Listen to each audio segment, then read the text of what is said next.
শ্ৰীমন্ত শঙ্কৰ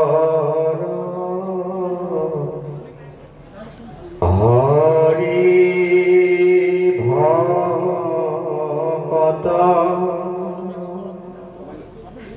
জানা যেন কল্পতৰু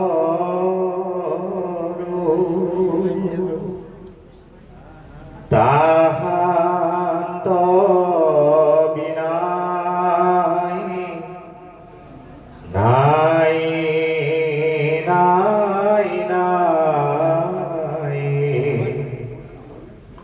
আমাৰ পৰম গুৰু আমাৰ পৰম গুৰু।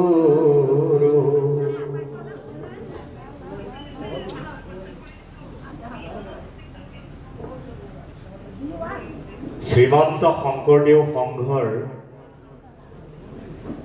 কেন্দ্ৰীয় সেৱা বাহিনীৰ এটা অতি উল্লেখযোগ্য আয়োজন প্ৰাক্তন পদাধিকাৰ কৰুণাকান্ত কলিতা স্মাৰক বক্তৃতা অনুষ্ঠানৰ সন্মানীয় সঞ্চালক শ্ৰীমন্ত শংকৰদেৱ সংঘৰ সন্মানীয় পদাধিকাৰবাদ, এই বক্তৃতা অনুষ্ঠানটি উদ্বোধন কৰা সংঘৰ সন্মানীয় প্ৰধান সম্পাদক বাব, এই সভাত উপস্থিত থকা সংঘৰ সন্মানীয় উপপদাধিকাৰ বাব, প্ৰাক্তন পদাধিকাৰ শ্ৰদ্ধেয় ৰজনীকান্ত দত্ত বাবুকে প্ৰমুখ কৰি সংঘৰ সন্মানীয় যুটীয়া সম্পাদকদ্বয়, শ্ৰীমন্ত শংকৰদেৱ সংঘৰ মূল কাৰ্যনিৰ্বাহকৰ সন্মানীয় বিষয়ববীয়াসকল, এই আয়োজনৰ সূত্ৰধাৰা কেন্দ্ৰীয় সেৱা বাহিনীৰ মুখ্য অধিনায়ক সঞ্জীৱ বৰাকে প্ৰমুখ কৰি কেন্দ্ৰীয় সেৱা বাহিনীৰ বিষয়ববীয়াসকল, কৰুণাকান্ত কলিতা বাপৰ সহধৰ্মিনী আমাৰ অতি শ্ৰদ্ধাৰ আইগৰাকীকে প্ৰমুখ কৰি পৰিয়ালৰ সদস্যসকল আৰু কলিতা বাপৰ বিৰল ব্যক্তিত্বৰ গুণমুগ্ধ বিভিন্ন প্ৰান্তৰ পৰা অহা সংগী বাপাইসকল, আদৰণী সমিতিৰো বিষয়ববীয়াসকল আৰু সমবেত সমস্ত জনলৈ ভক্তিপূৰ্ণ সেৱা নিবেদন কৰি আমাৰ ওপৰত অৰ্পণ কৰা দায়িত্ব আমি পালন কৰিবৰ কাৰণে আগবাঢ়িছোঁ। যিমান পাৰোঁ সংক্ষিপ্তভাৱে কিছু কথা ক'বলৈ প্ৰয়াস কৰিম, বহাটোটাখিনি আপোনাসকলে মাৰ্জনা কৰিব। পোনতে কেন্দ্ৰীয় সেৱা বাহিনীক এনে এটি উল্লেখযোগ্য পদক্ষেপ গ্ৰহণ কৰাৰ কাৰণে মই কৃতজ্ঞতা জনাইছোঁ আৰু এই কাম কৰাৰ কাৰণে কেন্দ্ৰীয় সেৱা বাহিনীৰ দায়িত্বত থকা প্ৰত্যেকগৰাকী বিষয়ববীয়াক মই অন্তৰৰ পৰা ধন্যবাদ জনাইছোঁ।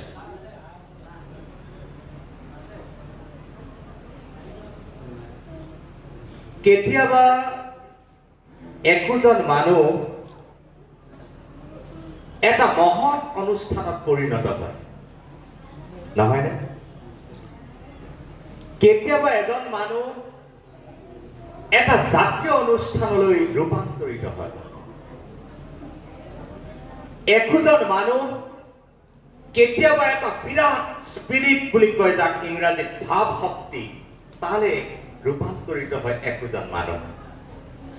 কেতিয়া যেতিয়া সেই মানুহজনৰ চিন্তাই, মানুহজনৰ কৰ্মই, মানুহজনৰ দৃষ্টিয়ে, মানুহজনৰ বিখ্যাই, মানুহজনৰ দৰ্শনে এখন বিশাল সমাজক উদ্ভাসিত কৰে, তেতিয়াই ব্যক্তিজন এজন ব্যক্তি হৈ নাথাকে, এটা বিৰাট অনুষ্ঠানলৈ তেওঁ পৰিণত হয়। আজি যাৰ কথা পাতিবলৈ ইয়াত আমি সমবেত হৈছো, কৰুণাকান্ত কলিতা বাপু তেনে এক বিৰাট অনুষ্ঠান সদৃশ এক ব্যক্তিত্ব। উইল ডুৰাণ্ট নামৰ এগৰাকী প্ৰখ্যাত লেখকে এটা বৰ সাংঘাতিক কথা কৈছে। মই বহি থাকোঁতে মনত পৰিছে, শ্ৰদ্ধেয় পদাধিকাৰ বাবে যেতিয়া বক্তৃতা দি আছিল, উইল ডুৰাণ্টে কৈছে যে তিনিটা বস্তু কেতিয়াও ক্ষয় নাযায়: সময়ৰ অগ্ৰগতি, সময়ৰ ধুমুহা, কোনোটোতে তিনিটা বস্তু কেতিয়াও বোলে ক্ষয়প্ৰাপ্ত নহয়। প্ৰথমটো কৈছে গ্ৰেট থিংছ, থটছ দেই, মহৎ চিন্তা। দ্বিতীয়টো কৈছে গ্ৰেট আইডিয়া, মহৎ ধাৰণা। আৰু তৃতীয়টো কৈছে গ্ৰেট ইনফ্লুৱেঞ্চ, মহৎ প্ৰভাৱ। এই তিনিটা বস্তু মানৱ জাতিৰ ইতিহাসত কেতিয়াও ক্ষয় হোৱা নাই।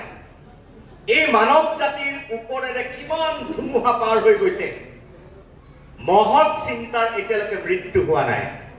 হৈছে নেকি কৰবাত? মহৎ ধাৰণাবোৰ কেতিয়াও বিনাশ হোৱা নাই, অবিনাশী। আৰু কেতিয়াও শেষ হৈ যোৱা নাই মহৎ প্ৰভাৱবিলাক।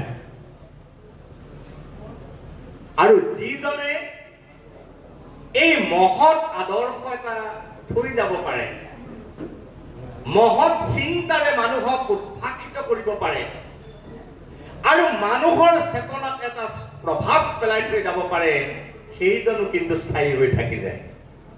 হয়নে নহয় বাৰু? আটাইতকৈ ডাঙৰ কথা। সেইকাৰণে মানুহক জ্যোতিপ্ৰসাদে কৈছে শিল্পী। মানুহক জ্যোতিপ্ৰসাদে কৈছে শিল্পী। কৰুণাকান্ত কলিতা বাপৰ নামৰ আগত আজি স্বপ্নদ্ৰষ্টা শব্দটো ব্যৱহাৰ কৰিছে। সপোন দেখে মানুহে, সপোন দেখাজনকে জ্যোতিপ্ৰসাদে শিল্পী বুলি কোৱা নাই। সপোনক যিজনে বাস্তৱলৈ ৰূপান্তৰ কৰিব পাৰে, সেইজন প্ৰকৃত শিল্পী।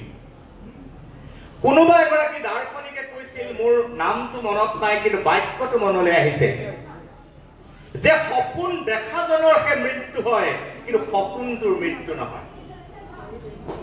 সপোন দেখাজন নাথাকিব পাৰে, সপোন দেখাজন শুই যাব পাৰে, কিন্তু তেওঁৰ সপোনটো শুই নাযায়, সপোনটো সাৰে থাকে। কৰুণাকান্ত কলিতা বাপ শুই গ'ল সময়ত, নহয়? কিন্তু কৰুণাকান্ত কলিতা বাপে দেখা সপোনবোৰ সাৰে আছে। এতিয়া আছে নে নাই? শ্ৰীমন্ত শংকৰদেৱ সংঘৰ যেনিয়ে চাই কৰুণাকান্ত কলিতা বাপে দেখা সপোনবোৰ প্ৰত্যেকতে সাৰে থকা, খেলি থকা আপোনালোকে দেখা পাব। গতিকে সপোনৰ কেতিয়াও মৃত্যু নহয়, মৃত্যু হয় সপোন দেখাজনৰ সৈতে। গতিকে কৰুণাকান্ত কলিতা বাপ তেনে অৰ্থতে এগৰাকী, যথাৰ্থতে এগৰাকী স্বপ্নদ্ৰষ্টা, এগৰাকী গুৰু। শেক্সপিয়াৰে এটা বৰ ডাঙৰ কথা কৈছে। কিছুমান মানুহ মহৎ হৈ উপজে। শুনিব দেই, কিছুমান মানুহে কৃষ্ণ সাধনাৰে মহত্ব অৰ্জন কৰে আৰু কিছুমান মানুহক মহত্ব আৰোপ কৰা। গম পাইছে? কিছুমান মানুহ উপজোতেই মহৎ হৈ উপজে, তেওঁ কৰিবলগীয়া একো নাই, উপজোতেই মহৎ হৈ উপজিছে। কিছুমান মানুহে কৃষ্ণ সাধনা কৰি মহত্ব অৰ্জন কৰে, দ্বিতীয় এটা শ্ৰেণী। আৰু আন এটা শ্ৰেণীক তেওঁৰ গুণমুগ্ধসকলে বা তেওঁক ভাল পোৱা মানুহে মহত্ব আৰোপ কৰি দিয়ে। মই বিশ্বাস কৰো কৰুণাকান্ত কলিতা বাপ দ্বিতীয় শ্ৰেণীটোৰ আটাইতকৈ উৎকৃষ্টতম উদাহৰণ। কৃষ্ণ সাধনাৰে, অবিৰত জীৱন সাধনা, জীৱন দৰ্শনেৰে কৰুণাকান্ত কলিতা বাপে মহত্ব অৰ্জন কৰি আমাৰ কাৰণে আদৰ্শৰ চানেকি দেখুৱাই থৈ গৈছে। হয় নে নহয়? গতিকে এইগৰাকী পুৰুষক আমি আলোচনা কৰিবৰ কাৰণে আমি অকণমান প্ৰয়াস কৰিম, যিখিনি কথা আমাৰ ইতিমধ্যে ডকুমেণ্টাৰীত ওলাই গৈছে। সেই কথাখিনি মই বাদ দি বেলেগ কেইটামান কথা মই অকণমান সম্পাদ্য ৰূপত ক'বলৈ যত্ন কৰিম। এজন মানুহৰ যেতিয়া মূল্যায়ন কৰিবলগীয়া হয় তেওঁৰ জীৱন, তেওঁৰ কৰ্মৰাজি, তেতিয়া তিনিটা বিশেষ কথা আমি চকুৰ আগত ৰাখিবলগীয়া হয়। তাৰে প্ৰথমটো হ'ল তেওঁৰ বংশ ঐতিহ্য আৰু তেওঁৰ যিটো পাৰিবাৰিক আৰু সাংস্কৃতিক পৰম্পৰা বা উত্তৰাধিকাৰ, সেইটো প্ৰথমতে মূল্যায়ন কৰিবলগীয়া হয়। কাৰণ এজন মানুহৰ উত্থানত, এজন মানুহৰ ব্যক্তিত্ব গঠনত, এজন মানুহৰ জীৱন দৰ্শন নিৰ্মাণত তেওঁৰ বংশ ঐতিহ্য, বংশ পৰম্পৰা, পাৰিবাৰিক তেওঁৰ যিটো আৰু সাংস্কৃতিক তেওঁৰ যিটো পৰিৱেশ, সেইটোৱে বাৰুকৈ ক্ৰিয়া কৰে, হয় নে নহয়? আমি যদি কৰুণাকান্ত কলিতা বাপলৈ চাওঁ, তেওঁ জন্ম হৈছে ৰামদিয়াত, নহয় হাজোৰ, য'ত ছমাহ কাল মহাপুৰুষ মাধৱদেৱে য'ত কটাইছিল। আৰু মই পঢ়িবলৈ পাইছো মহাপুৰুষীয়া আদৰ্শেৰে ৰঞ্জিত সত্ৰ অনুষ্ঠান সেই সময়ত আছিল। তাৰে কিছু সত্ৰ এতিয়া নাই বুলি কৈছে। যেতিয়া শৈশৱতে কৰুণাকান্ত কলিতাই শিক্ষানুষ্ঠানলৈ অহা যোৱা কৰিছিল, তেওঁ সেই সত্ৰানুষ্ঠানৰ নৈমিত্তিক কাৰ্যসূচীবিলাক তেওঁ দেখা পাইছিল। সত্ৰৰ আগেদি তেওঁ বিদ্যালয়লৈ অহা যোৱা কৰিব লগা হৈছিল। তেওঁ কৈছিল যে এই যে সত্ৰৰ আগেদি অহা যোৱা কৰোঁতে সেইফালে মূৰটো ধুৱাব লাগে, সেই ঠাইখিনিত অকণমান সাৱধানেৰে যাব লাগে, এই ধৰণৰ কথাই তেওঁৰ মনত শৈশৱতে ক্ৰিয়া কৰিছিল। আৰু আজি আমাৰ ডকুমেণ্টাৰীত খুব ধুনীয়াকৈ ওলাইছে কথাটো। পিতৃৰ যিটো সুশীল চৰিত্ৰ, মাতৃৰ যিটো ভক্তিমতী যিটো চৰিত্ৰ, তাৰ প্ৰভাৱ কৰুণাকান্ত কলিতা বাপৰ মাজত প্ৰৱেশ কৰিছিল। এইটো প্ৰথমটো। দ্বিতীয়তে, এজন মানুহে যিটো সামাজিক আৰু বৌদ্ধিক বাতাবৰণত তেওঁ জীৱন আৰু কৰ্ম পৰিচালনা কৰে, সেই পটভূমিটো হ'ল ব্যক্তিজনৰ দ্বিতীয়টো মূল্যায়নৰ বিষয়। এজন মানুহক আমি মূল্যায়ন কৰিবলৈ হ'লে তেওঁ যিটো বৌদ্ধিক সামাজিক যিটো পৰিমণ্ডলত মানুহজন থাকে, সেই পৰিমণ্ডলটো অকণমান মন কৰিব লাগিব।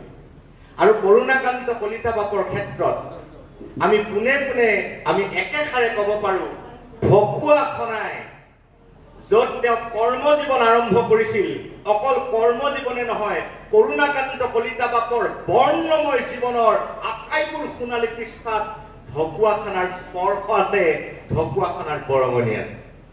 এনেও অসমৰ সামাজিক সাংস্কৃতিক বৌদ্ধিক জীৱনত ঢকুৱাখানাৰ বৰঙণি আপোনালোকে জানে।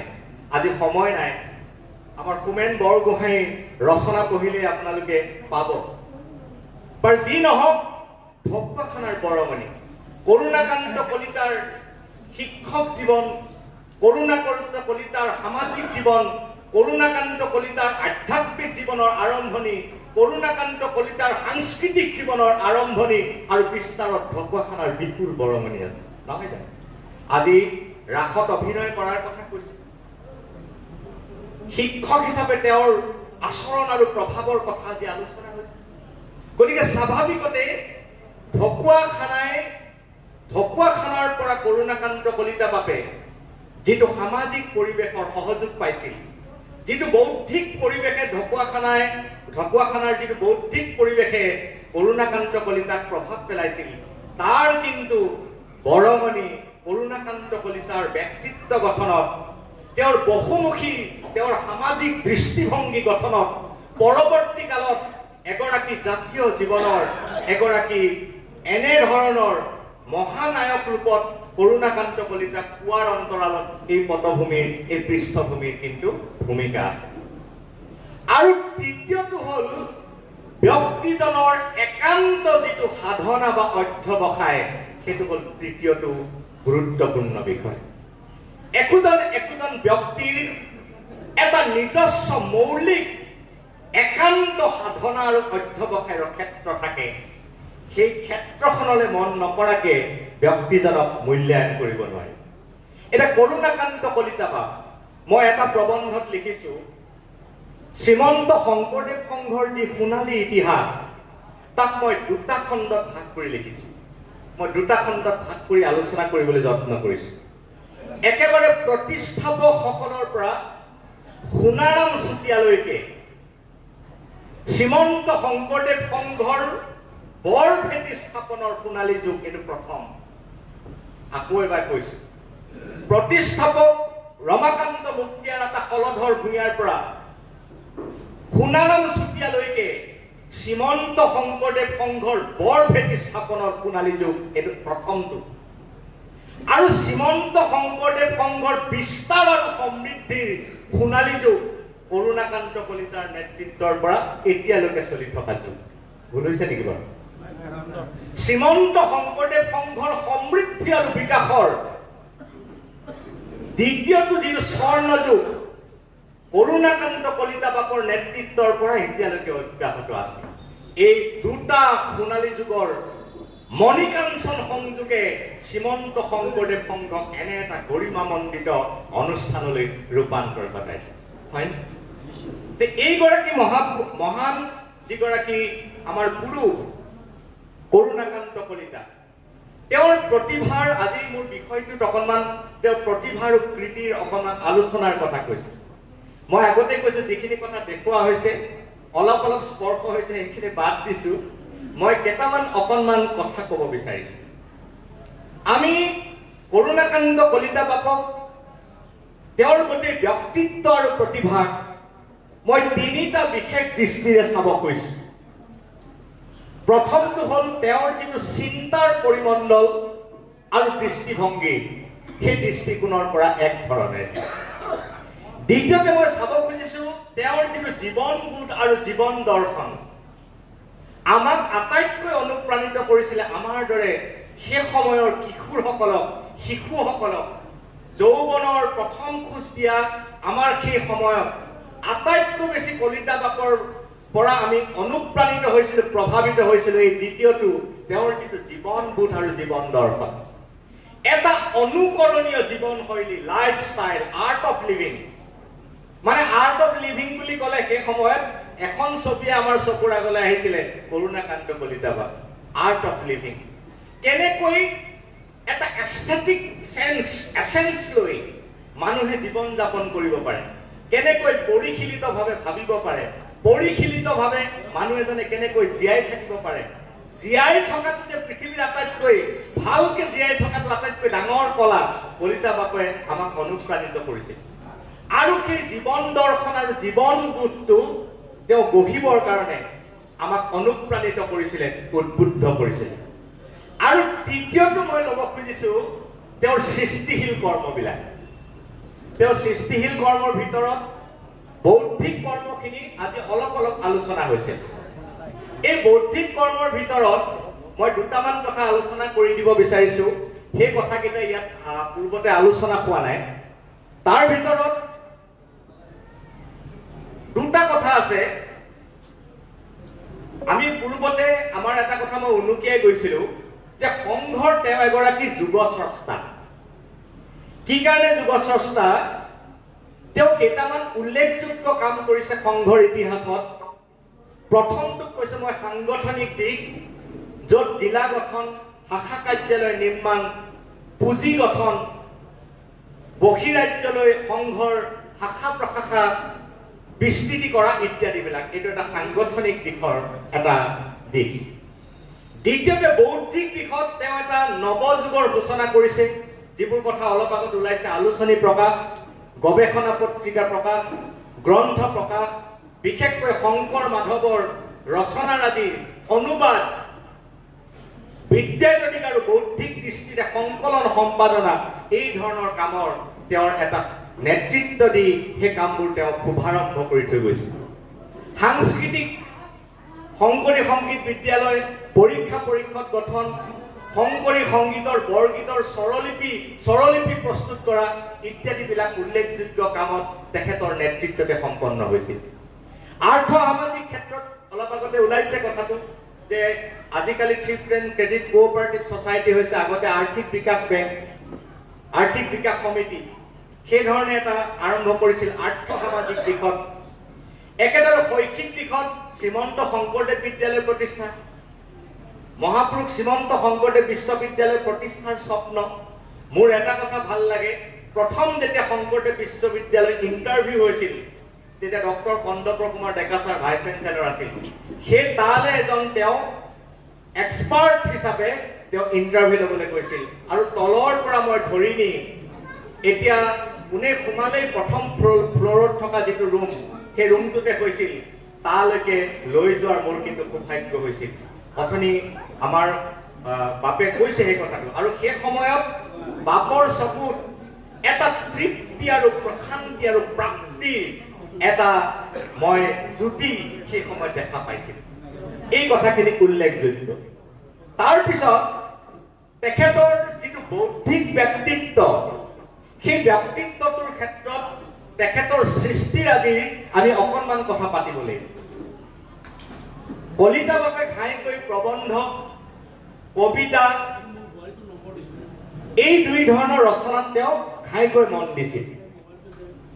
আৰু তেওঁৰ যিখিনি ৰচনা, এই ৰচনাত আমি কেইটামান বস্তু বৰ সুন্দৰকে প্ৰতিফলিত হোৱা দেখা পাইছিলোঁ। মই তাৰ কেইটামান দিশ অকণমান আপোনালোকক ক'ব খুজিছো। কৰুণাকান্ত কলিতা বাপৰ যিকোনো এখন ৰচনাৰ এক পৃষ্ঠা আপোনালোকে এতিয়াই উলিয়াই ল'ব পাৰে, আৰু এই কথাকেইটা আছে নে নাই আপোনালোকে চাব। এক নম্বৰ, প্ৰথমটো আছিল তেওঁৰ এটা কাব্যিক প্ৰকাশভংগী আৰু সংবেদনশীলতা। তেওঁ আনকি প্ৰবন্ধও কাব্যিক ৰূপত, গদ্যধৰ্মী ৰচনাবিলাকতো তেওঁ এটা কাব্যিকতা, এটা কাব্যিক সংবেদনশীলতা তেওঁৰ ৰচনাৰ মাজত আমি দেখিবলৈ পাওঁ। এইটো এক নম্বৰ। দ্বিতীয়তে, তেওঁৰ প্ৰবন্ধবোৰ পঢ়ি থাকিলে এটা বক্তৃতা শুনি থকা যেন লাগে, বক্তৃতা ধৰ্মিতা। এনে লাগে যেন তেওঁ কৈ গৈছে, কোনোবাই লিখি গৈছে। এই বস্তুটো বহু সময়ত আমাৰ হেম ভাইৰ ৰচনাৰ মাজতো বহু সময়ত আমি দেখা পাওঁ। বক্তৃতা ধৰ্মিতা, তাৰমানে এটা কথন ধৰ্মিতা তেওঁৰ ৰচনাৰ মাজত আছে। তৃতীয়তে, তেওঁৰ চিন্তা আৰু দৃষ্টিভংগীত এটা আদৰ্শ নিৰ্ভৰ লক্ষ্য। আকৌ কৈছো, তেওঁৰ ৰচনাৰ মাজত তেওঁ যিটো চিন্তা বা দৃষ্টিভংগী প্ৰকাশ কৰে, তাৰ মাজত কিন্তু এটা আদৰ্শ নিৰ্ভৰ লক্ষ্য। সেই লক্ষ্যটো কি? শ্ৰীমন্ত শংকৰদেৱ গুৰুজনাৰ আদৰ্শ, ভক্তিবাদ। গুৰুজনাৰ আদৰ্শেৰে সমাজ নিৰ্মাণ, জাতি নিৰ্মাণ, ৰাষ্ট্ৰ নিৰ্মাণ, মানৱ সভ্যতা সংস্কৃতি পুনৰ নিৰ্মাণ। এই চিন্তাখিনি তেওঁ এই আদৰ্শ নিৰ্ভৰ এক দৃষ্টিভংগীৰে সৈতে তেওঁ ব্যাখ্যা কৰিবলৈ সদায় যত্ন কৰে। তাৰ পিছত মই দেখা পাইছিলো তেওঁৰ মাজত এক গভীৰ সামাজিক আৰু জাতীয় চেতনা। অম্বিকা গিৰি ৰায়চৌধুৰীৰ কবিতা, কমলাকান্ত ভট্টাচাৰ্যৰ কবিতা তেওঁ বাৰে বাৰে আওৰাইছিল। অসম থাকিলে আমিও থাকিম, অসম মৰিলে আমিও মৰিম। তেওঁৰ আমাৰ ইউটিউবত প্ৰচাৰিত বহু বক্তৃতাৰ মাজতো আপোনালোকে দেখি পাব। গভীৰ অসম প্ৰেম তেওঁৰ সেই ৰচনাত তেওঁ সেয়া খুব সুন্দৰভাৱে প্ৰকাশ হোৱা দেখিবলৈ পাইছিল। আৰু তেওঁৰ মাজত আছিল, ৰচনাবিলাকৰ মাজত এটা দিশ মই উনুকিয়াব বিচাৰিছো, সেইটো হ'ল যে এটা গভীৰ অন্তৰ্দৃষ্টি। অলপ সময়ৰ আগত আমাৰ পদাধিকাৰ বাবে উনুকিয়াই গৈছে এটা অন্তৰ্দৃষ্টি। অন্তৰ্দৃষ্টি হ'ল বিষয় এটাক ভিতৰৰ পৰা চোৱা। কলিতা বাপৰ সেইটো আছিল।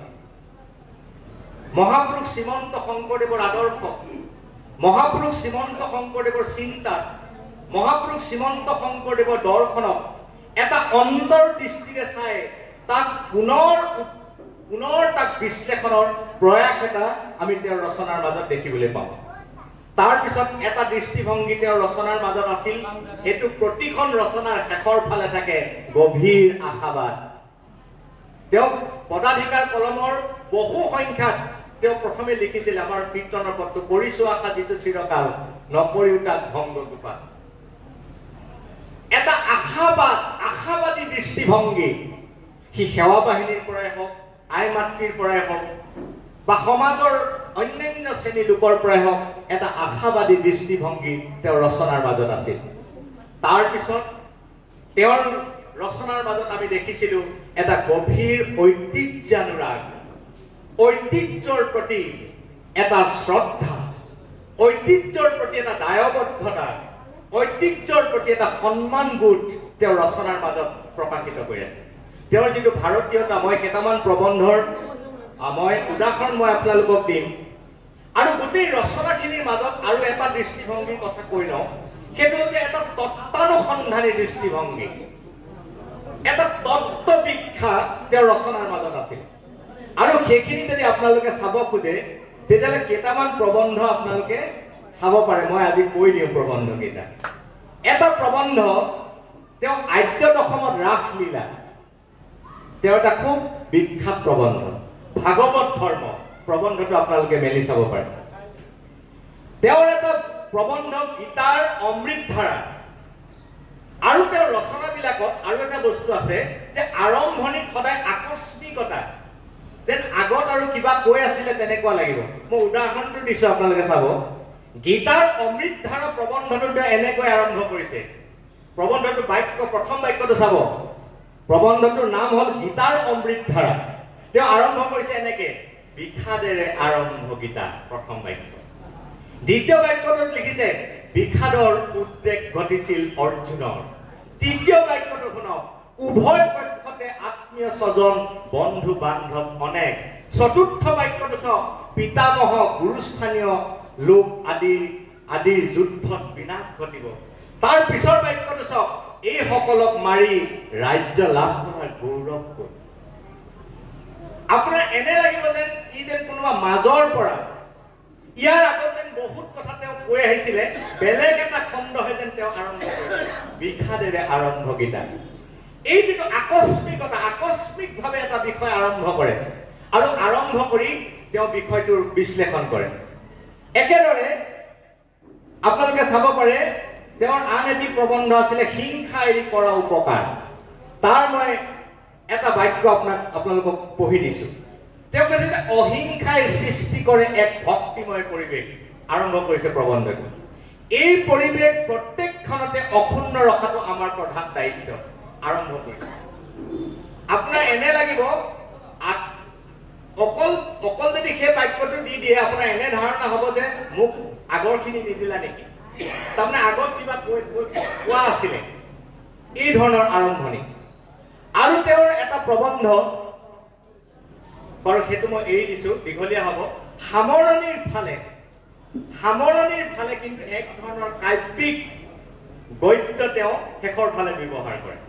মই এটা প্ৰবন্ধ কৈছো, তেওঁৰ এটা বিখ্যাত প্ৰবন্ধ আছে সৃষ্টি, কৃষ্টি আৰু সংস্কৃতি।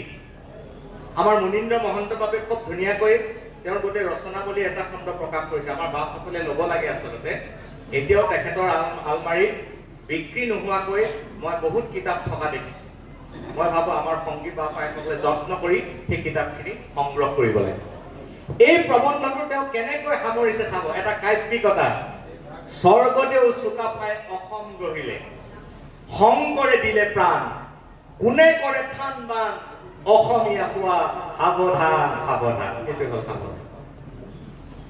আকৌ কৈছে স্বৰ্গদেউ চুকাফাই অসম গঢ়িলে, শংকৰে দিলে প্ৰাণ, কোনে কৰে থান বান, অসমীয়া হোৱা সাৱধান সাৱধান। এয়া কাব্যিক পৰিসমাপ্তি, হয়নে? গতিকে প্ৰবন্ধবিলাকৰ আৰম্ভণিৰ আকস্মিকতা আৰু বহু সংখ্যক প্ৰবন্ধত সামৰণিৰ কাব্যিকতাই কৰুণাকান্ত কলিতা বাপৰ ৰচনাৰ এটা স্বকীয় পৰিচয় আমাৰ কাৰণে দাঙি ধৰি গৈছে। কৰুণাকান্ত কলিতা বাপৰ দ্বিতীয়টো শক্তিশালী পৰিচয় এগৰাকী কবি হিচাপে। মইতো ভাবো তেওঁ স্বভাৱজাত কবি। তেওঁ কথাবোৰ কবিতা লগা, প্ৰবন্ধবিলাকো কবিতা লগা, শুভেচ্ছা বাণীও কবিতা লগা, নহয়নে? অভিভাষণ কেইখনো কবিতা লগা, কবিতা লগা কথা। তেওঁ স্বভাৱসুলভ কবি। তেওঁৰ যিটো কবিতা, এই কবিতাখিনিৰ কেইটামান বৈশিষ্ট্য মই অকণমান বিচাৰ কৰি উলিয়াই আনিছো। কলিতা বাপৰ কবিতাত কি আছে? আছে এক ধৰণৰ মননশীলতা, জীৱনক গভীৰভাৱে চোৱাৰ, জীৱনক গভীৰভাৱে বুজাৰ, জীৱনক গভীৰভাৱে উপলব্ধি কৰাৰ এটা প্ৰযত্ন তেওঁৰ কবিতাৰ মাজত আছে। মই দুটামান পংক্তি গাই দিম, আপোনালোকে গম পাব কেনেকে আছে। তাৰ পিছত কি আছে তেওঁৰ কবিতাত?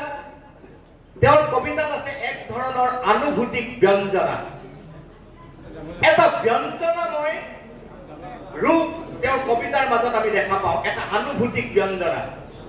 আৰু আনুভূতিক ব্যঞ্জনাই কবিতাক প্ৰাণৰ কাষ চপাই নিয়ে। কবিতা বুকুত থাকে নে মগজুত থাকে? কবিতা মূৰৰ বস্তু নে কবিতা হৃদয়ৰ বস্তু? ডাঙৰ বিতৰ্ক মাজে মাজে হয়, হয় নে নহয়? কবিতা মানুহৰ বুকুত থাকে। কবিতাৰ জন্ম বুকুত, কবিতাই ঘৰ সাজে বুকুত, কবিতাৰ শেষ হয় মানুহৰ বুকুত। কবিতা বুকুৰ বস্তু। সেইকাৰণে বুকুৰ ওচৰলৈ কবিতা কোনে লৈ যায়? বুকুৰ ওচৰলৈ কবিতা। আজিকালি যিটো কবিতাত বুদ্ধিদীপ্ততাৰ কথা, আধুনিক কবিতাৰ এইবিলাক নতুন নতুন চিন্তা আহিছে। মাজতে এটা বিষয় আলোচনা হৈছিল, অসমীয়া কবিতা দুৰ্বোধ্য। তাৰপিছত ক'লে দুৰ্বোধ্য হ'বই নোৱাৰে, দুৰূহ হ'ব পাৰে, ইত্যাদি ইত্যাদি। গতিকে কলিতা বাপৰ কবিতাৰ মাজত আমি দেখা পাওঁ এটা আনুভূতিক ব্যঞ্জনা। আৰু তাৰ পিছত দেখো আমি কিছুমান নিৰ্বাচিত খুব ধুনীয়া উপমা আৰু চিত্ৰকল্প, যিয়ে কবিতাটো পঢ়াৰ লগে লগে আপোনাৰ চকুৰ আগলৈ এখন ধুনীয়া ছবি আপোনাৰ লৈ আহিব, ধুনীয়াকৈ তেওঁ প্ৰকাশ কৰে। আৰু এটা কথা, এইটো আপোনালোকৰ মোৰ লগত দ্বিমত হ'ব পাৰে, এইটো মোৰ ব্যক্তিগত মতহে আগবঢ়াইছো। তেওঁৰ মতে ৰচনাখিনিৰ যিটো শৰীৰ, যিটো কাব্য শৰীৰটোৰ মাজত আমাৰ গুণমালা ৰচনাৰ যিটো ৰীতি, গুণমালাৰ যিটো ৰচনা ৰীতি, তাৰ যিটো ছান্দসিক শৰীৰ, তাৰ কিন্তু প্ৰভাৱ আৰু আৰ্হি মই কলিতা বাপৰ ৰচনাত বিচাৰি পাওঁ।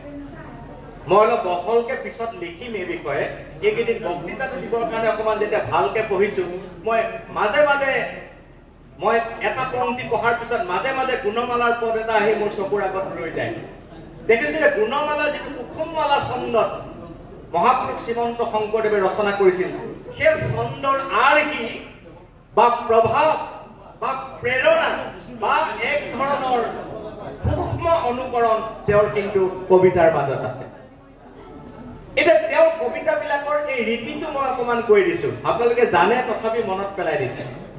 হে মোৰ প্ৰাণৰো প্ৰাণ প্ৰিয় জনগণ, প্ৰিয় ভক্তগণ, হওক সকলোৰে জীৱন পণ, কৰ্তব্য সাধন কিংবা শৰীৰ পতন, শংকৰী আদৰ্শৰ হিৰণ কিৰণ, নিজেও হওঁ আলোকিত, আনকো কৰো বিতৰণ।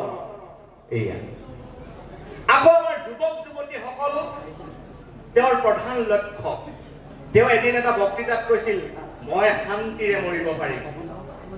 এখন সাধাৰণ পৰিষদৰ সভাত কৈছিল, মই শান্তিৰে মৰিব পাৰিম, কাৰণ আমাৰ পতাকা খহি নপৰাকৈ ৰাখিবলৈ লক্ষ লক্ষ গুৰু আদৰ্শৰ ডেকা বন্ধু এতিয়া আমাৰ পিছত আছে।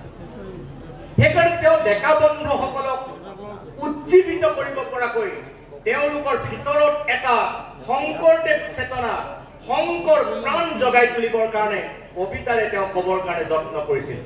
তেওঁ যেন কবিতা লিখিবৰ কাৰণে কবিতা লিখা নাই, ডেকা বন্ধুসকলৰ ভিতৰত এক ধৰণৰ নব্য শংকৰী চেতনা জাগৃত কৰিবৰ কাৰণে তেওঁ যেন কবিতা লিখিছে। মই কবিতাৰ এটা অংশ মাত্ৰ মই মাতি দিছো। তেওঁ কৈছে, হে মোৰ যুৱ বন্ধু, কৰ্তব্যৰ পৰিধি অসীম, যদিও তোমাৰ শক্তি অসীম, তথাপিতো জাগা, তথাপিতো উঠা, হোৱা অগ্ৰসৰ, সংঘ শক্তিৰে মহাবিস্ফোৰণ, প্ৰস্তুতি বিশ্বৰ কল্যাণ, আন্ধাৰ নাখি জ্বলাই ভকতি বন্তি, পৃথকৃষ্ট মানৱক দিব সত্যৰ সন্ধান, এইয়ে মহাত্মা।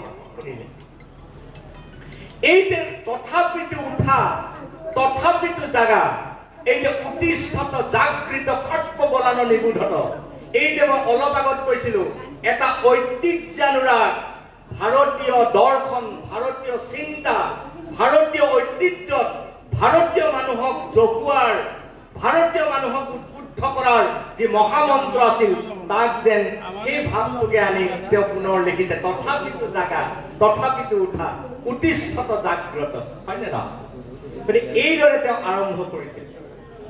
আমাৰ চেতনাত কৰুণাকান্ত কলিতা প্ৰাবন্ধিক কবি এইটো পিছত, কিন্তু আমাৰ মনত কৰুণাকান্ত কলিতা প্ৰৱেশ কৰিছিল এগৰাকী অনন্য অসাধাৰণ বক্তা ৰূপে। মোৰ মনত আছে মৰাণত এটা কেন্দ্ৰীয় সত্ৰ হৈছিল, বক্তৃতাৰ প্ৰশিক্ষণ সত্ৰ। সন্ধিয়া মানে গধূলি মানে ৰাতি হ'ব নহয় জানো, 9 বাজিলে ৰাতি, 9 বজাৰ পৰা ৰাতিপুৱা 5 বজালৈকে তেওঁ অবিৰতভাৱে তেওঁ বক্তৃতা প্ৰশিক্ষণ দিছে। নাই ক্লান্তি, মানুহক উদ্বুদ্ধ কৰিছিল। তেওঁ বক্তৃতা প্ৰশিক্ষণ দিছিল বক্তা হিচাপে।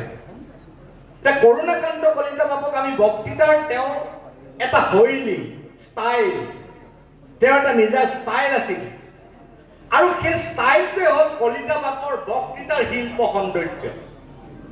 বক্তৃতা এটা কেৱল ষ্টাইলত ভাল নহয়, বক্তৃতা এটা কেৱল তথ্যৰ দ্বাৰা ভাল নহয়।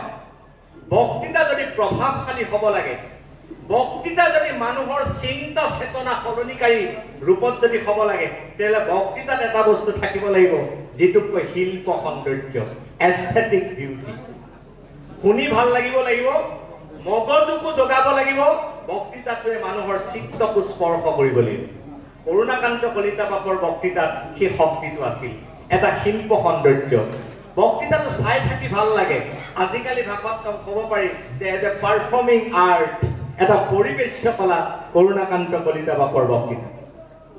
তেওঁৰ বাবে বক্তৃতাৰ মাজত তেওঁ যিটো বক্তৃতা শুনে, বক্তৃতাটোত মই 3টা বস্তু অত্যন্ত অনন্যভাৱে তাত সমাহাৰিত হৈ থকা দেখিছিলো। 1 নম্বৰ, গভীৰ বিষয় জ্ঞান, বিষয় জ্ঞানৰ গভীৰতা, বিষয় জ্ঞানৰ বিস্তৃতি, বিষয় জ্ঞানত থকা তেওঁ মৌলিক ধাৰণা তেওঁ কিন্তু শক্তিশালীভাৱে তেওঁ প্ৰকাশিত কৰিছে। ভাৰতীয়তা সম্পৰ্কে তেওঁ যিটো বক্তৃতা দিছে, সেইটো পঢ়িলে গম পাব। এটা বিশাল বিষয়ক তেওঁ সংক্ষিপ্ত ৰূপত মৌলিক ধাৰণাৰে সৈতে তেওঁ উপস্থাপন কৰিছে। আজি সময় নাই, নহ'লে সেই প্ৰতিটো কথাই মই বাৰু এটা দীঘলীয়া মই প্ৰবন্ধত কথাখিনি আলোচনা কৰিম। গতিকে প্ৰথমটো পাইছিলো সেই বিষয় জ্ঞান, দ্বিতীয়টো কৈছিলে এটা শিল্প সৌন্দৰ্যৰে মণ্ডিত এটা শৈলী, ধুনীয়া শৈলীত তেওঁ বক্তৃতা দিছিলে। আৰু তৃতীয়টো আছিল যিটো মই অলপ আগত উল্লেখ কৰিছিলো, নান্দনিকতা। নান্দনিকতা বুলি ক'লে 3টা বস্তু তাত লগত থাকিব। 1 নম্বৰ ভাৱ, 2 নম্বৰ 4টা বস্তু। প্ৰথমটো ভাৱ, দ্বিতীয়টো ৰস, তৃতীয়টো আনন্দ, 4 নম্বৰটো সৌন্দৰ্য। এটা বস্তু নান্দনিক হৈ উঠিবৰ কাৰণে, শিল্প সৌন্দৰ্যৰে সৌন্দৰ্যশালী হ'বৰ কাৰণে তাত ভাৱ থাকিব লাগিব, ৰস থাকিব লাগিব, আনন্দ সঞ্চাৰ হ'ব লাগিব, আৰু সি এটা সৌন্দৰ্য সৃষ্টি কৰিব লাগিব। কৰুণাকান্ত কলিতাৰ বক্তৃতাত ভাৱ শক্তি আছিল। কৰুণাকান্ত কলিতাৰ বক্তৃতাত ৰসৰ এক ধৰণৰ উজ্জীৱিত প্ৰকাশ আছিল। কৰুণাকান্ত কলিতাৰ বক্তৃতাত আছিলে মানুহৰ মনত আনন্দ সঞ্চাৰ কৰিব পৰা শক্তি, আৰু কৰুণাকান্ত কলিতাৰ বক্তৃতা আছিল এক ধৰণৰ চাই থাকিব লগাকৈ এক ধৰণৰ সুন্দৰ পৰিৱেশন, সৌন্দৰ্যশালী এটা ৰূপ। সেই ৰূপতে আমি কৰুণাকান্ত কলিতা বাপক পাইছো। আৰু তেওঁৰ বক্তৃতাবিলাক আছিল বিষয়নিষ্ঠ, নিৰ্দিষ্ট বিষয়ৰ পৰা। আমাৰ বহু সময়ত আমাৰ বক্তৃতাত মানুহবিলাকে মূল বিষয়টো কৰবাত ঠেলি, বিষয়টোৰ লগত সম্পৰ্ক নথকা কেইবা বিঘামান কথা টানি আনি মূল বিষয়টোক এক প্ৰকাৰে সেইদিনা অসন্মান কৰে। বহুত আপুনি ৰাজহুৱা সভাত দেখিব। আপুনি শেষত সুধিব লাগিব যে কি আছিলে আজি।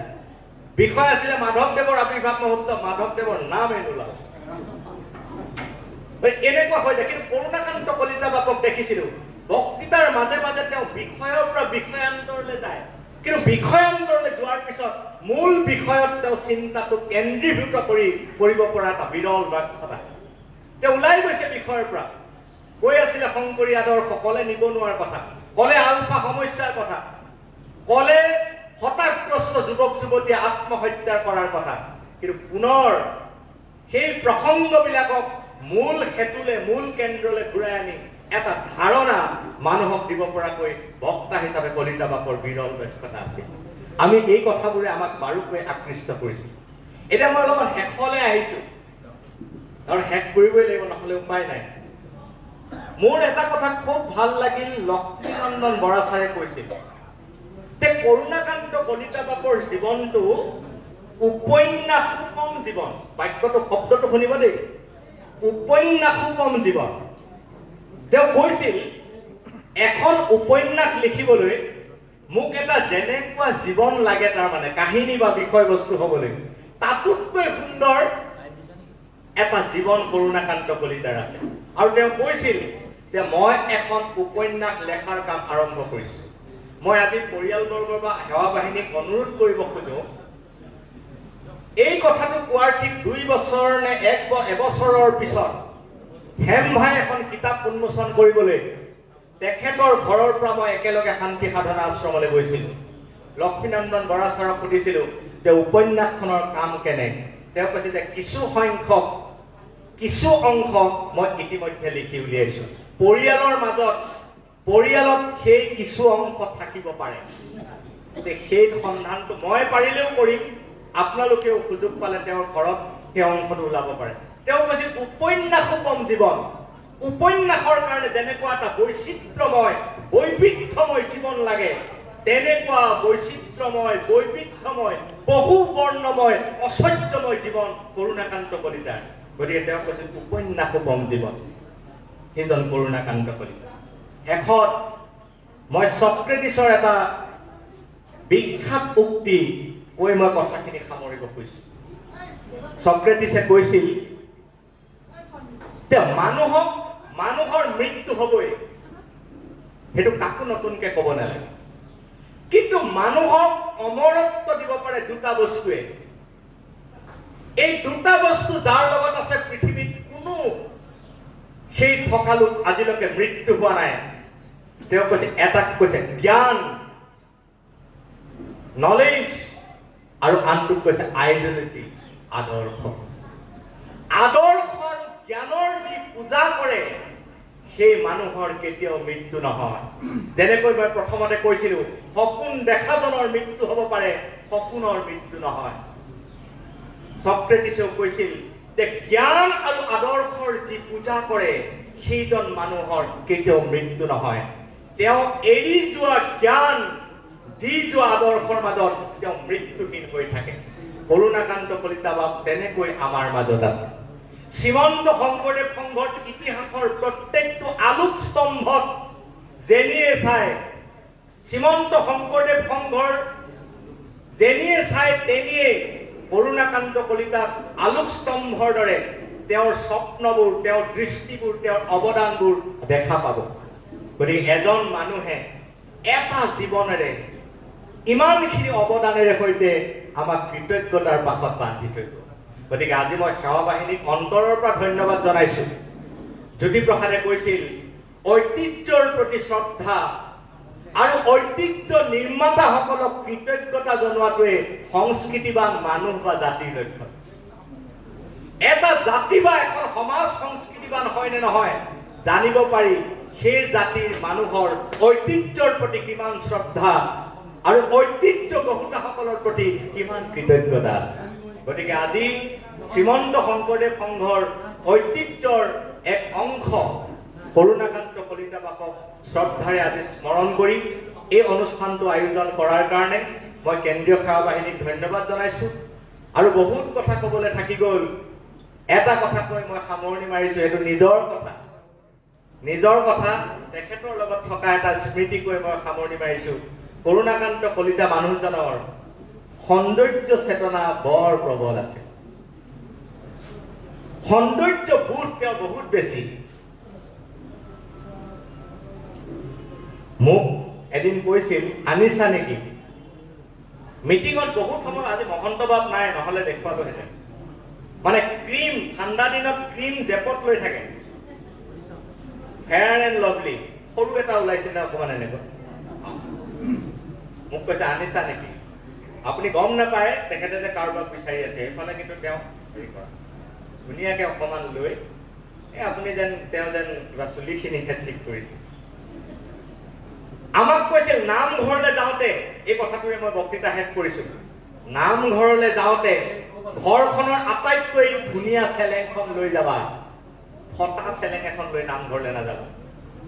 নামঘৰলৈ যাওঁতে চুলি তুলি ফনিয়াই পাউডাৰ চাউডাৰ লৈ ধুনীয়াকে যাবা। কেলে যাবা জানা না নাই? নামঘৰত যাৰ ওচৰলৈ গৈছা জগতৰ আটাইতকৈ চিৰ সুন্দৰজনক লগ পা বুলি কৈছা। আমাৰ ধৰ্মটো হ'ল সুন্দৰৰ আৰাধনা। জগতৰ চিৰ সুন্দৰ পুৰুষজনে আমাৰ উপাস্য দেৱতা। তেওঁৰ কাষলৈ যাওঁতে ধুনীয়াকৈ যাবা।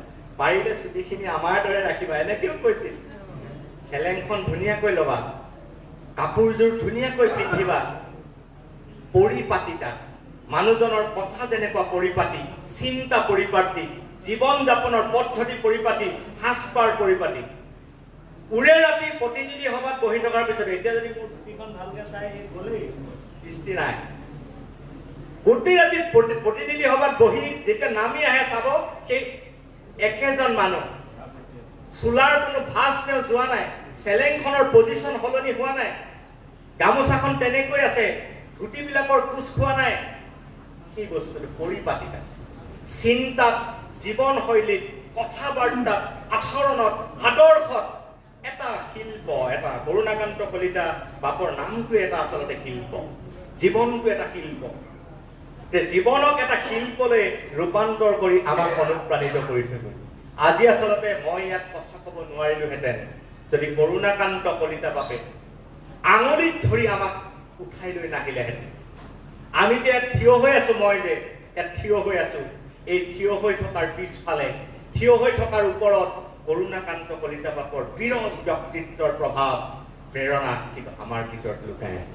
সেইজন পুৰুষক অন্তৰৰ পৰা স্মৰণ কৰিবলৈ পাই মই নিজেই কৃতাৰ্থ হৈছো। আৰু মই অনুৰোধ জনাম, এই অনুষ্ঠানটো এই প্ৰথমবাৰ আয়োজনতে সমাপ্তি নহয়। জিলাই জিলাই বছৰৰ সুবিধাজনক স্থানত প্ৰত্যেকবাৰে এই অনুষ্ঠানটো আয়োজন কৰিব লাগে।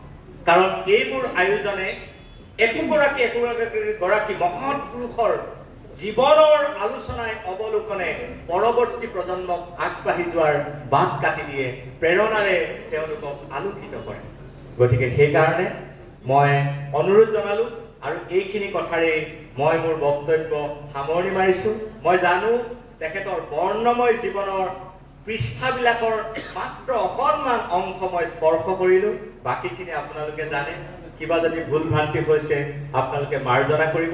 এইকণ সুযোগ দিয়াৰ কাৰণে শ্ৰীমন্ত শংকৰদেৱ সংঘৰ পদাধিকাৰ প্ৰধান সম্পাদক প্ৰমুখ্যে কেন্দ্ৰীয় সেৱা বাহিনীৰ নেতৃবৃন্দ সকলোকে কৃতজ্ঞতা জনাইছো আৰু আদৰণি সমিতিকো মই ধন্যবাদ জনাইছো ইমান সুন্দৰকৈ আপোনালোকে এই অনুষ্ঠানটো উদযাপন কৰাৰ কাৰণে। মই বক্তব্য ইমানতে পৰিসমাপ্তি ঘটাইছো। জয় গুৰু শংকৰ। কৃষ্ণ হৰে কৃষ্ণ।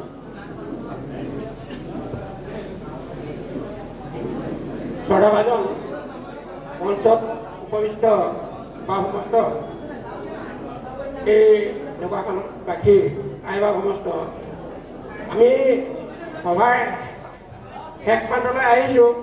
এই বিদ্যালয়ৰ অধ্যক্ষ কল্পনা গগৈ এগৰাকী আছে।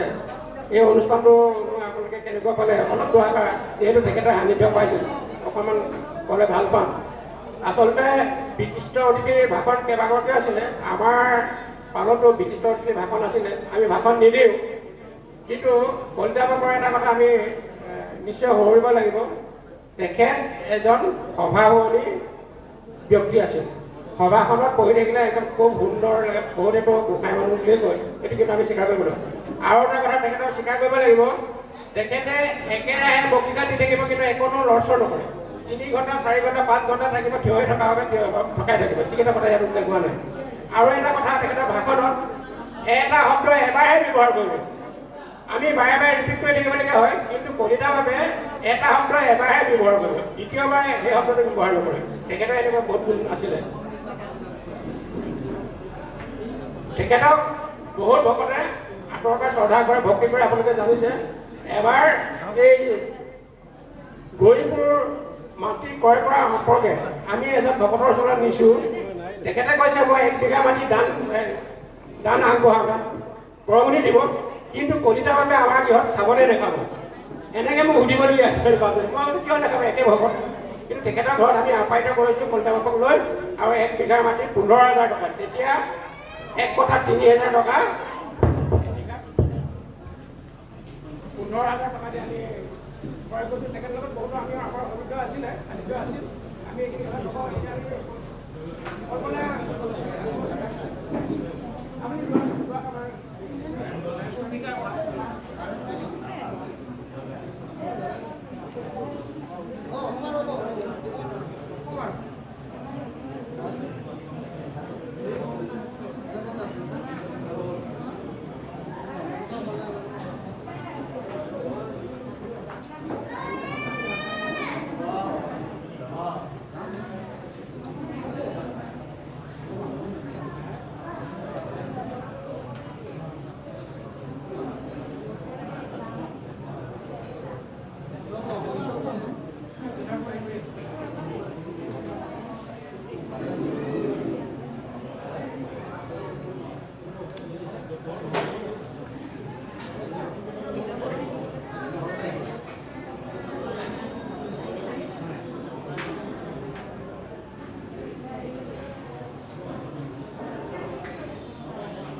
অসীম কি হৈছে?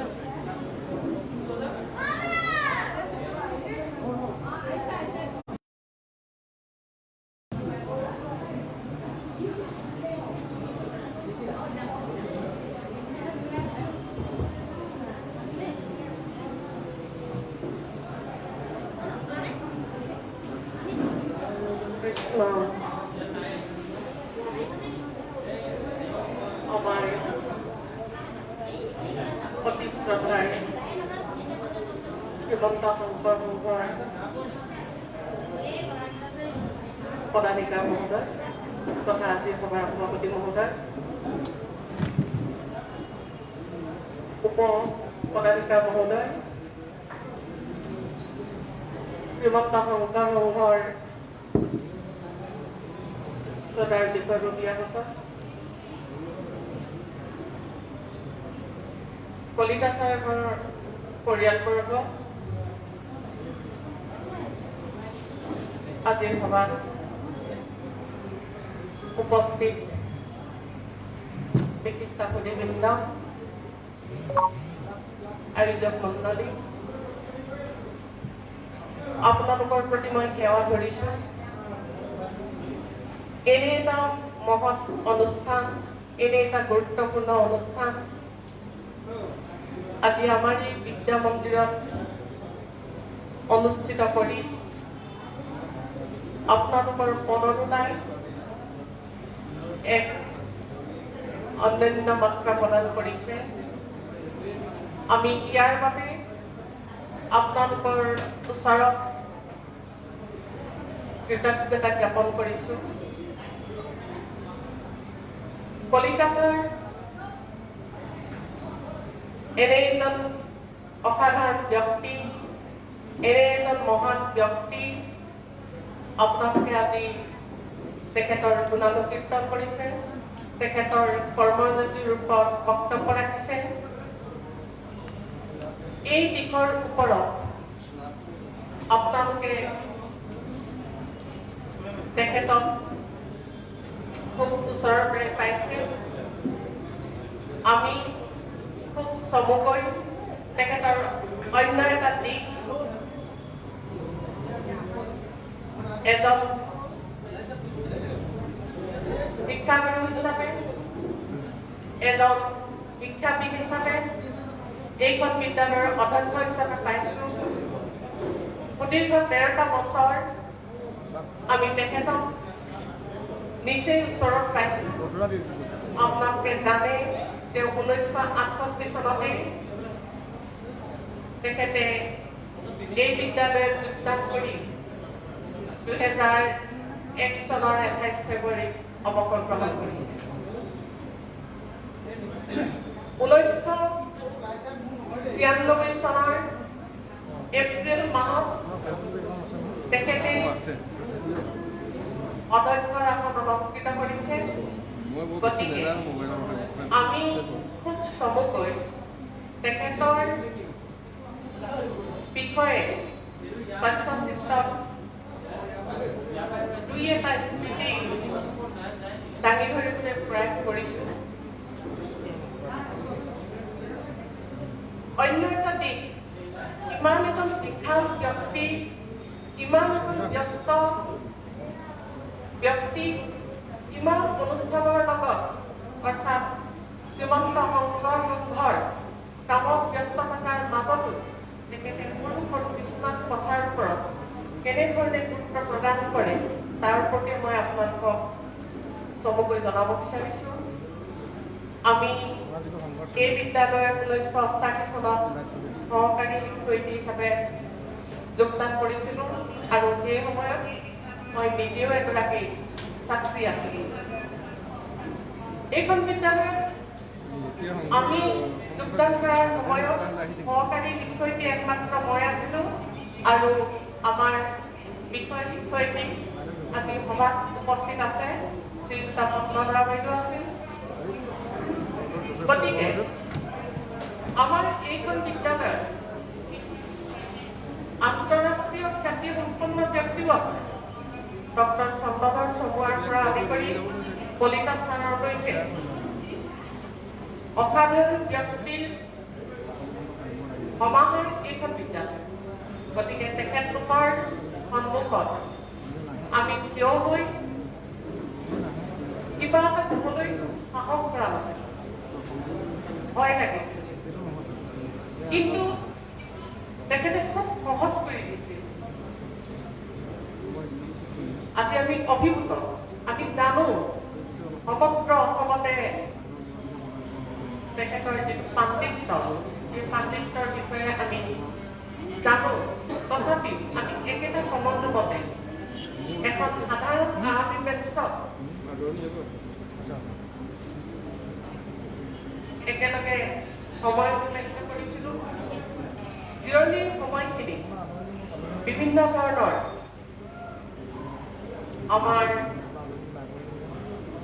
আমি শিক্ষাগুৰু জ্ঞান কৰোঁ, তেখেতলোকৰ পিতৃতুল্য বিভিন্ন কৌতুক অৱতাৰণা কৰিছিল, বিভিন্ন চলভিং প্ৰব্লেম চলভিং ইত্যাদি বিষয়ে আলোচনা কৰিছিল আৰু তেখেতলোকে সাধাৰণতে মোকে উদ্দেশ্য কৰি কিছুমান শেহতীয়া বক্তব্য ৰাখিছিল আৰু পৰিৱেশটো সহজ কৰি তুলিছিল। অৰ্থাৎ জানিছিল যে মই অলপ তেখেতলোকৰ মাজত কিছু অসহজ বোধ কৰিছোঁ, কাৰণ সকলোৱে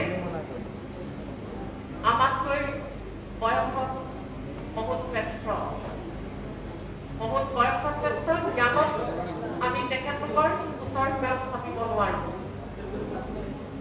কলিতা ছাৰ তেনেই সৰু কালতে, অৰ্থাৎ আমি LP স্কুলত পঢ়ি থাকোঁতে দেখা পাইছিলোঁ এনে এজন সুন্দৰ ব্যক্তি, এনে এজন ধুনীয়া ব্যক্তি। তেতিয়াই মোৰ এটা ধাৰণা হৈছিল যে মই তেখেতৰ ওচৰ চাপিব পৰা হ'লে আমাৰ বাইদেৱে সৰু অৱস্থাতে তেখেতৰ প্ৰতি এটা বিশেষ আকৰ্ষণ অনুভৱ কৰিছিলোঁ আৰু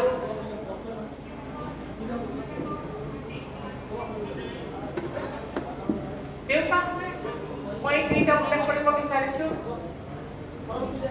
মোৰ দেউতা প্ৰয়াত গন্ধেশ্বৰ গগৈ, তেখেত 1986 চনত যিখন ইয়াত শংকৰ সংঘৰ অধিৱেশন অনুষ্ঠিত হৈছিল, সেই অধিৱেশনৰ আদৰণি সমিতিৰ সম্পাদক আছিল, এজন শিক্ষক আছিল আৰু তেতিয়াৰ পৰাই কলিতা ছাৰৰ সম্পৰ্কত আমাৰ ঘৰত নানা ধৰণৰ আলোচনা হৈছিল।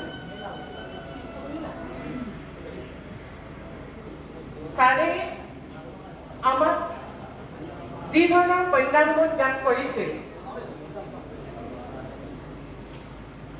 আমাৰ ব্যক্তিত্ব জীৱনতো তেখেতে যি ধৰণৰ প্ৰভাৱ বিস্তাৰ কৰিছিল, তাক মাত্ৰ দুই এষাৰ বক্তব্য ৰাখিয়ে মই শেষ কৰিব নোৱাৰোঁ। আৰু তেখেতৰ অন্য এটা গুণৰাজিৰ কথা উল্লেখ কৰা হৈছে। তথ্যচিত্ৰটো আমি উল্লেখ কৰিছোঁ। প্ৰায় প্ৰতিটো শনিবাৰে বিদ্যালয়ৰ ছুটিৰ পিছত তেখেতে অন্যান্য ঠাইৰ মিটিঙৰ বাবে গুচি গৈছিল। দেওবাৰে মিটিং কৰি সোমবাৰে পুৱা পায়হি বিদ্যালয় আৰু দেখা গৈছিল যে বিদ্যালয়ৰ চাৰিওফালে তেখেতে অতৰ্ক হৈ থাকোঁতে ক'ত কি হৈছে, ক'ত অসুবিধা হৈছে এইখিনি খবৰ ৰাখিছিল। এনে এজন মহান ব্যক্তিৰ কথা মাত্ৰ দুই এষাৰ কথাৰ মাজত শেষ কৰিব মই বিচৰা নাই। তেখেতৰ প্ৰতি মোৰ গভীৰ শ্ৰদ্ধা নিবেদন কৰিছোঁ আৰু আমাক এইখন সুবিধা দিয়াৰ বাবে আপোনালোকৰ প্ৰতিও মই অশেষ কৃতজ্ঞতা আৰু ধন্যবাদ জ্ঞাপন কৰিছোঁ।